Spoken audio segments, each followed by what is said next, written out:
है वहाँ पे एक ऐसा स्कूल है। आज एक जो गेस्ट आए दूसरा जो वीडियो तो मैं लेके चलता हूँ डायरेक्ट मैम के तरफ से और इनसे बहुत सारे बातचीत करेंगे, बहुत सारे क्वेश्चन करेंगे। आज मेरे गांव में एक विद्यालय है, मेरे नाम से जो चलता है उसी में समझ रहे हो? कार्यरत हूँ, सेवा करता हूँ। समझ रहे हो आप? बिल्कुल समझ रहे हो? मैम, अभी जैसे कि जहाँ पे यही नहीं, अभी और सुनिए। बहुत कठिन था, लड़कियों के लिए तो खास करके कठिन था।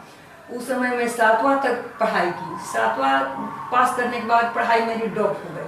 मेरा सिलेक्शन में मैं जाकर के मॉर्निंग जैसे कि आप लोगों ने देखा, मैंने एक वीडियो अपलोड किया था जो कि पब्लिक स्कूल के बारे में दिखा रहा था, जो कि एक बहुत अच्छा स्कूल जिस तरीके से हमने दिखाया है। टीचरों से हम लोगों ने बातचीत किया था, बच्चों से हम लोगों ने बातचीत किया था। इसी तरीके से हमारे डिस्ट्रिक्ट बक्सर में और एक गाँव पड़ता है सहियार, सिमरी थाना पड़ता है, वहाँ पे एक ऐसा स्कूल है। इसी स्कूल के जो देखरेख करती हैं मैडम हैं और पूरा कार्यभार वही संभाल रही हैं और काफ़ी सालों से उस स्कूल को चला रही हैं और उनके बारे में मैं आपको आज दिखाने वाला हूं। और आप इस स्कूल में क्यों भेजेंगे उसके बारे में हम आज बातचीत करेंगे, बहुत सारे क्वेश्चन करेंगे, बहुत सारी बातचीत करेंगे। तो चलिए मैं आपको लेके चलता हूं जो हमारे बीच में आज एक जो गेस्ट आए हैं जिनको मैं स्कूल में हम लोग जाएंगे। और ये जो दूसरा जो वीडियो बन रहा है मैम के साथ, तो इनके मैम के साथ पहले कन्वर्सेशन करेंगे, उसके बाद हम फिर इनका स्कूल का भी दिखाएंगे आप लोगों को, कैसा स्कूल है, कैसे बच्चे हैं और कैसे टीचर हैं और क्या उनकी योग्यता है, कैसे वो पढ़ाते हैं, जिस तरीके से आपने पहला वीडियो देखा था। मैम, जैसे कि मेरा पहला ही क्वेश्चन आपसे ये है, आपके बारे में सब लोग जानते हैं, आज सिमरी ब्लॉक में तो सब लोग जानते होंगे, लेकिन आपके मुंह से एक बार आपका परिचय सुनना चाहता हूँ कि आप अपना सबसे परिचय दीजिए आप। यही नहीं, अभी और सुनिए। मेरा नाम देव कुमारी सिंह है जी। मैं सहियार गांव में ही मेरा जन्म हुआ है और मैं एक टीचर थी, पेशा से एक टीचर थी। जो मैट्रिक पास करने के बाद मेरी नौकरी मध्य विद्यालय सहियार में ही लगी थी। इसके बाद मैंने अपने शिक्षा को आगे बढ़ाया और हाई स्कूल की इंग्लिश की शिक्षक बनी और इसके बाद 2013 में मैं इंटर कॉलेज की प्रधानाध्यापिका बनी और वहाँ से 2016 में मैं रिटायर कर गई। आज मेरे गांव में एक विद्यालय है, मेरे नाम से जो चलता है उसी में मैं कार्यरत हूँ, सेवा करता हूँ। बिल्कुल मैम, अभी जैसे कि जहाँ पे उस समय में आपने पढ़ाई किया, जहाँ पे महिलाओं को शिक्षा का यानी कि बहुत कम लोग उत्तेजित करते थे कि आप जाओ पढ़ने के लिए, तो उस टाइम में अपने अपने शिक्षा को कैसे बनाया, कैसे निकाला अपने आप को? उस समय पढ़ना बहुत कठिन था, लड़कियों के लिए तो खास करके कठिन था। उस समय मैं 7वां तक पढ़ाई की। 7वां पास करने के बाद पढ़ाई मेरी ड्रॉप और इसके बाद मेरी शादी हो गई। शादी के बाद कम उम्र में पहले शादी होती थी। शादी के बाद मुझे ऐसा लगा कि पढ़ना जरूरी है, तो आकर के मैं फिर पढ़ाई शुरू की। तो मेरा ननिहाल पड़ता है Brahmapur, BN high school Brahmapur से मैंने 7वां के बाद प्राइवेट रूप से मैट्रिक पास की, सेकेंड डिवीजन से। उस समय 469 आया और इसके बाद उसी समय एक अनट्रेंड बहाली निकली बिहार सरकार के अंतर्गत। मैंने फॉर्म फुलफिल की, मेरा सिलेक्शन हो गया और 15 जनवरी 1977 में मैं जाकर के मिडिल स्कूल में ज्वाइन कर ली। इसके बाद मैं पढ़ाती रही और मेरा एजुकेशन जारी रहा। मैंने 79 में इंटर स्कूल की परीक्षा पास की सेकेंड डिवीजन से। इसके बाद मैंने सब प्राइवेट रूप से मेरा परीक्षा, घर पर मैं सेल्फ स्टडी के द्वारा मैंने अपनी परीक्षा पढ़ाई को पूरी की। ग्रेजुएशन 79 में ख़त्म हुआ और उसमें भी मैंने सेकेंड डिवीजन से पास किया। ग्रेजुएशन पूरा करने के बाद मैंने हाई स्कूल की फॉर्म भरी 81 में, 81 में। वहाँ इंग्लिश की शिक्षिका के रूप में मेरा सिलेक्शन हुआ और मैंने Brahmapur high school English teacher के पद पर हाई स्कूल में मैंने ज्वाइन कर दिया। इसके बाद 91-92 में मैंने बिहार सर्विस कमीशन की 2 बार 36वीं और 37वीं दोनों परीक्षा रिटन क्वालिफाई की, लेकिन इंटरव्यू में जाकर दोनों छट गई। इसके बाद फिर मैं एमए की परीक्षा पास की और एमए मेरा पूरा हुआ। तब से मैं पढ़ाती हूँ और समाज सेवा, निर्धन बच्चों को निःशुल्क शिक्षा देना, यही मेरा। बिल्कुल मैम, अभी जैसे आपने स्कूल क्यों खोला था, जैसे आपने सहियार बाजार में जो स्कूल खोलने का मुख्य उद्देश्य था कि जब मैं कितनी कठिनाई से मेरी पढ़ाई हुई थी, जब मैं ब्रह्मपुर में रह करके नानी के यहाँ प्राइवेट रूप से वहाँ मैंने जाकर के परीक्षा देना, तो उस समय मेरे मन में ये भावना थी कि अगर मेरे पास कैपेसिटी होती तो मैं अपने लड़कियों के लिए स्कूल खोलती ताकि मेरे जैसे कठिनाई का सामना नहीं। इस बार भी मैंने सुना, जब मैं हाई स्कूल की टीचर बनी, मेरा स्किल अच्छा हुआ, तो मैं अपने पिताजी से जमीन लिखवा दी, जो कि मुख्य मार्ग पर पड़ता है, और वहीं पर मैंने अपने वेतन से बिना किसी से पैसा लिए मैंने धीरे धीरे स्कूल का निर्माण कराया और अपने वेतन से ही शिक्षक को रख करके पढ़ाई शुरू कर दी। और 85 से मेरी बच्चों की पढ़ाई 9-10 की चलती रही। अच्छा, ये 1985 से फूस पहले फूस था, आप लोग का जन्म कर्म था यही नहीं था, अभी और सुनिए। फूस का था, फूस के बाद धीरे धीरे एक कमरे का निर्माण, तब जाकर स्कूल किया। अभी आपके विद्यालय में कौन कौन सी सुविधा है? हमारे विद्यालय में क्लासरूम तो है ही, सबसे लाइब्रेरी अच्छी है, फर्नीचर्स हैं और साइंस के सामान हैं, सबमर्सिबल है, जगह जगह नल बने हुए हैं, लैट्रिन 2 है, इसके बाद हर कमरे में पंखा है, और ये पढ़ाई के में जो साधन होना चाहिए अच्छे स्कूल से सब कुछ मौजूद है। तो वहाँ पे अभी ऐसा सुविधा है जो कि नहीं है वहाँ पे और स्कूल के मुकाबले की अभी ये चीज़ एक करानी है आगे, जो कि अभी तक नहीं है? अभी कंप्यूटर की सुविधा नहीं, कंप्यूटर नहीं ओनली। तो ये कब तक आएगा? अब लगी हुई हूँ। हाँ, बिल्कुल बिल्कुल मैं लगी हुई हूँ। अभी इंटर की मंजूरी नहीं है, बिहार सरकार द्वारा समता उपविधि 2011 की मंजूरी मिल चुकी है, लेकिन इंटर की मंजूरी नहीं मिली है। तो इंटर के मंजूरी के लिए काफ़ी सामान जुटाना था, उसको मैंने इकट्ठा की, और अभी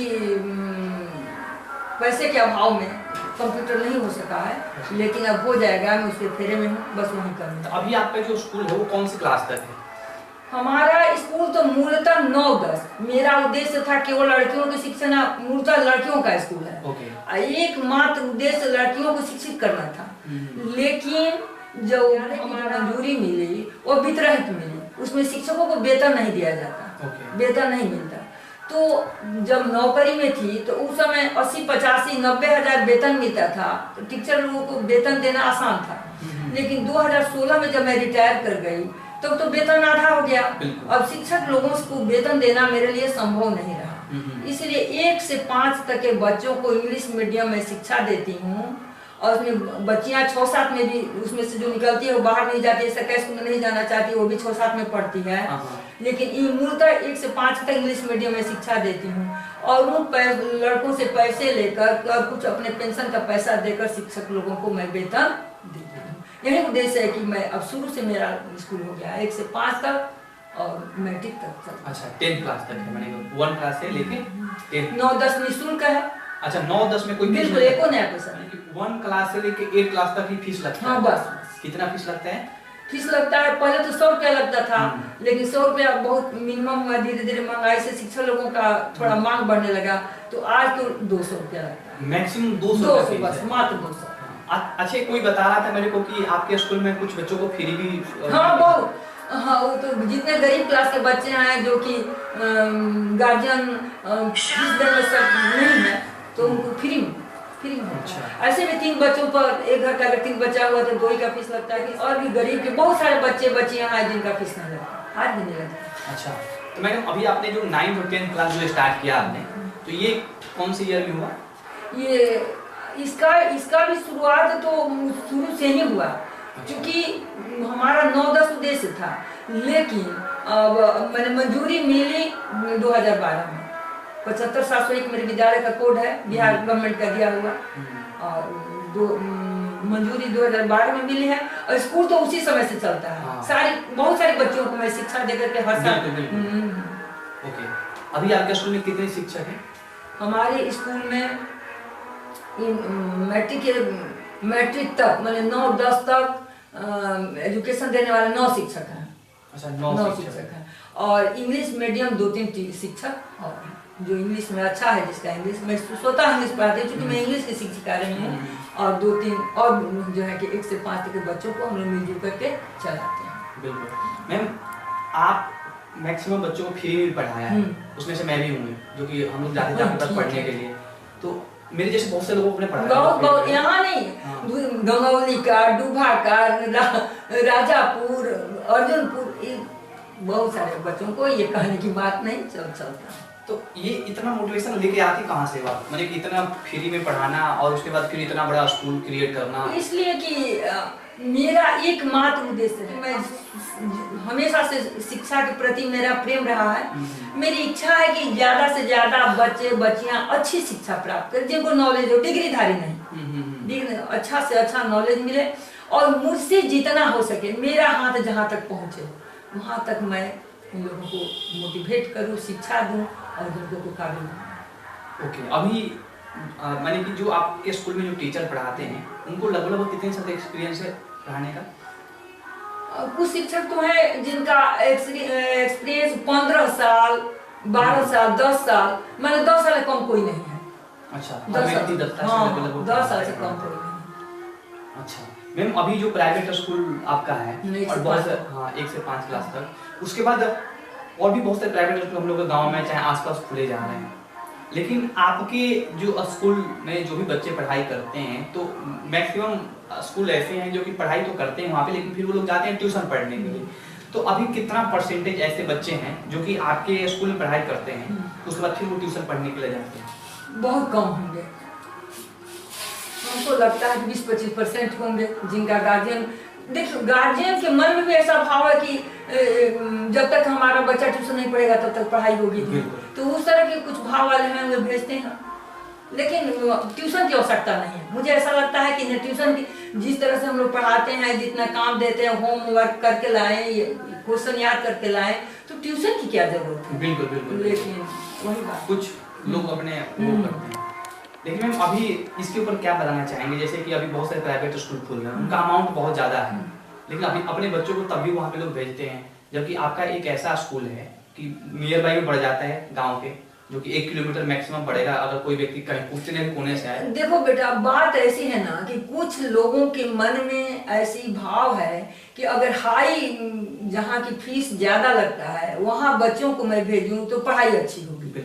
उनके मन में एक मायनिया है कि अच्छे स्कूलों में जाने पर मेरे बहुत अच्छे से मेरे बच्चे पढ़ेंगे, इसलिए जो पैसे वाले हैं, गरीब बेचारे तो भेज नहीं सकते हैं, लेकिन जिनके पास पैसे हैं वो अपने बच्चों को भेजते हैं कि वहाँ अच्छी शिक्षा मिलेगी, इस तरह का भाव है। और दूसरा कोई कारण नहीं। कितने हैं? हमको लगता है कि हमारे यहाँ बच्चे 300 होंगे, 1 क्लास से लेकर 10 क्लास तक। 300 बच्चे होंगे। तो अभी माने कि 1 क्लास से लेकर 5 क्लास तक अभी लड़के लड़की दोनों आते हैं उसमें। आप 5 क्लास से अब खाली ओनली लड़कियां आती हैं, यानी कि ओनली आपके पास लड़कियों के लिए स्कूल खुला था। मैं तो बता दे रही हूँ कि मेरी मजबूरी है 1 से 5 तक क्लास चलाना लड़का लड़की दोनों को, ताकि कुछ पैसा आवे और कुछ अपने पेंशन से देना संभव नहीं है टीचर लोगों का पेमेंट, इसलिए कि उनका पेमेंट दे सकूं, मात्र यही उद्देश्य है 1 से 5 तक लड़का लड़की दोनों को चलाना। तो आपको क्या लगता है कि अभी आपके जैसे कोई काम कर रहा है पूरे हमारे पूरे बिहार में? मैं जहाँ तक समझता हूँ कि ऐसा कोई अध्यापक है नहीं होंगे जो कि अपने पैसे से टीचरों को पेमेंट देते हैं और लोगों को पढ़ा रहे हैं। आपकी नजर में कोई ऐसा व्यक्ति है जो पढ़ा रहे हैं? नहीं, अब तो मेरे जाने में तो नहीं है, ऐसी दुनिया बहुत लंबी चौड़ी है, मुझे पता नहीं, लेकिन पूरे बिहार में लेकिन मेरे देखने में तो ऐसा कोई जो कि अपने पॉकेट से टीचर को पेमेंट दे रहा हो और इतना बड़ा स्कूल बनवाया हो। तो मैडम आप पहले हाई स्कूल में भी टीचर रह चुकी हैं, है ना? तो वहाँ पे कितने साल पढ़ाया आपने हाई स्कूल में? 28 वर्ष 6 महीना, 28 साल 6 महीने। 28 साल पढ़ाया आपने वहाँ पर हाई स्कूल में। तो फिर किस टाइप्स का माने किस सब्जेक्ट पढ़ाती थी आप? इंग्लिश मूलतः मैं इंग्लिश की शिक्षिका थी। मेरी बहाली जो हुई इंग्लिश पद पर ही हुई, तो इसलिए जहाँ भी गई इंग्लिश पढ़ाना मुझे होता था, इंग्लिश पढ़ाती थी। उसमें ग्रामर ज्यादा, 2 शिक्षक होते थे, बुक भी 2 होता है हाई स्कूल में, तो बुक वाले दूसरे थे, ग्रामर मेरे मुझको लोग ग्रामर को ही पढ़ाने के लिए कहते थे।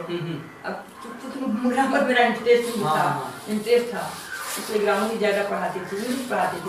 आज भी छोटे छोटे बच्चों को इंग्लिश पढ़ाती हूँ, 9-10 के बच्चों को भी इंग्लिश ही पढ़ाती हूँ। अच्छा, तो अभी मैम एक लास्ट एंड लिस्ट क्वेश्चन ये है कि अभी क्या शिक्षा में अभी जो हमारे बिहार की जो एजुकेशन सिस्टम है, इसमें अभी आपको क्या लगता है कि अपने तरफ से ये सुधार करनी चाहिए शिक्षकों को, चाहे अपने सबसे मेरे देखने से तो सबसे पहले ऐसा लगता है कि जो भ्रष्टाचार है, भ्रष्टाचार भी शिक्षा को बढ़िया से होने नहीं देता। बहुत क्वालिफाइड टीचर नहीं है लेकिन पैसा के बल पर टीचर बन गए, ये ठीक नहीं है। और दूसरी बात कि लोगों में नैतिक भावना की कमी है। अगर नैतिक भावना उनका ऊंचा हो और वे सोचे कि मेरा गांव है, मेरा जिला है, मेरा राज्य है, अगर मैं अच्छे से बच्चों को शिक्षा दूंगी तो वे पढ़ लिख करके अच्छा नागरिक बनेंगे, हमारे राज्य का विकास होगा, हमारे देश का विकास होगा, विश्व में हमारे देश का नाम बनेगा। अगर इस तरह के भाव लेकर वे काम करें तो विकास होगा। लेकिन मैं उनमें कमी देखती हूँ नैतिकता की, कि उस स्तर पर काम नहीं कर पा रहे, मैंने कि फीलिंग्स के साथ नहीं पढ़ाते हो। बस ड्यूटी पूरा कर रहे हैं और फीलिंग के साथ जो होना चाहिए। मैंने कि बहुत ऐसे टीचर होंगे मैडम जो होंगे। हाँ, दुनिया जो अगर ऐसी थोड़ी बात है बच्चे, लेकिन मैक्सिमम टीचर लोगों की यही हालत देखती हूँ। क्योंकि मेरा गांव है, मैं गांव में के शिक्षकों को देखती हूँ, वहाँ के बच्चों को भी देखती हूँ, शिक्षक को भी देखती हूँ, तो मुझे ऐसा लगता है। Okay ma'am, last and list question बस ये है कि आप गांव वालों को, चाहे जो भी बच्चे हैं, जो स्टूडेंट हैं, उनको आप क्या संदेश देना चाहेंगे? मैं उनको संदेश देना चाहूँगी कि वे मेहनत करें, समय से उठें, पढ़ें। अभी उनका कर्तव्य है पढ़ना, स्कूल में जो काम मिलता है उसे पूरा करें, मेहनत करें, पढ़ें। और इधर उधर की बातों, मोबाइल में भी बहुत अच्छे अच्छे चीज़ नहीं आते हैं, उन सारी चीज़ों से दूर रह करके अपने एजुकेशन को पूरा करें। इसके लिए शिक्षक को भी मोटिवेट करना चाहिए और गार्जियन को भी मोटिवेट करना चाहिए। क्योंकि शिक्षक के साथ तो बच्चे मात्र 6 घंटा रहते हैं, बाकी तो 18 घंटा अपने गार्जियन के साथ रहते हैं। तो गार्जियन का कर्तव्य बनता है कि समय से बच्चों को उठाएं, उन्हें पढ़ने के लिए बैठाएं, बुरी संगत से जाने से रोके और अपने बच्चों पर प्रॉपर केयर करें। गार्जियन का भी कर्तव्य बनता है। Ma'am thank you so much, आप आए, पहली बार में ही आप आ गए। मुझे लगता है कि पहले ऐसे टीचर हैं आप जो कि मेरे को पहली बार में ही बुलाया, पहली बार में ही आप आ गए। लेकिन अब एक जैसे कि आज या कल कभी भी जब भी स्कूल ओपन होता है आपका, तो आपके स्कूल में भी मेरे को आना है और कुछ टीचरों को जो क्लासरूम में मिलना है, क्योंकि आज तो आपको शायद टाइम नहीं मिल पाएगा कि वहाँ पे स्कूल में हम लोग जाएं। तो आपका स्कूल अब अभी तो क्लोज होगा ना, तो उसके बाद आपका ओपन होगा 1 तारीख को खुल रहा है, 1 नवंबर को। ओके, तो 1 नवंबर को हम लोग प्लानिंग करेंगे आपके पास आने के लिए, और वहाँ पे जो भी शिक्षक होंगे, बच्चे होंगे, उन सभी लोगों से बातचीत करेंगे और उसको बताएंगे। ओके, थैंक यू मैम, आप आए, धन्यवाद।